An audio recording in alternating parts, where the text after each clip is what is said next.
আমি পলি, আর আমি থাকি কাঁচকচুরি প্যান্টুলির একদম কাছে। এই যে পেছনেই দেখতে পাচ্ছেন মানুষের যত ভিড় যাচ্ছে, জাস্ট দেখুন।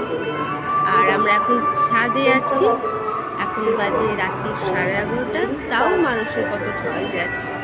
এই যে এখন যাচ্ছে আকাশ দিয়ে প্লেন, আর আমি আর আমার ছেলে আছি। এই যে হ্যালো বলে দাও। হ্যালো। আর আমি আমার ছেলে আছে এখন ছাদে। তাই আপনাদের কাছে এই ভিডিওটা কেমন আপনাদের কাছে শেয়ার করলাম। Thank you.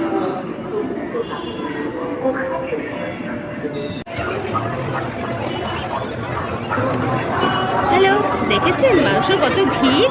মানুষ তাড়াতাড়ি যাচ্ছে, কে আগে প্রথমে গিয়ে ঠাকুরকে দর্শন করবে। দেখুন, আপনি উপভোগ করুন, কত সুন্দর আলো দিয়ে সাজানো, দেখেই যেন মন ভরে যাবে। আর কত খাবারের দোকান ঘরের সামনে, নানা ধরনের খাবার, নানা ধরনের আলো, মানুষের আনন্দ উৎসবে পুরো ভরপুর। আর এটাই তো চাই, মানুষের এই দুর্গা উৎসবে সবাই পেতে উঠবে, সবাই সুস্থ থাকবে। আমরাও তাই চাই এই উৎসবের দিনে সবাই যেন ভালো থাকুক এবং সুস্থ থাকুক।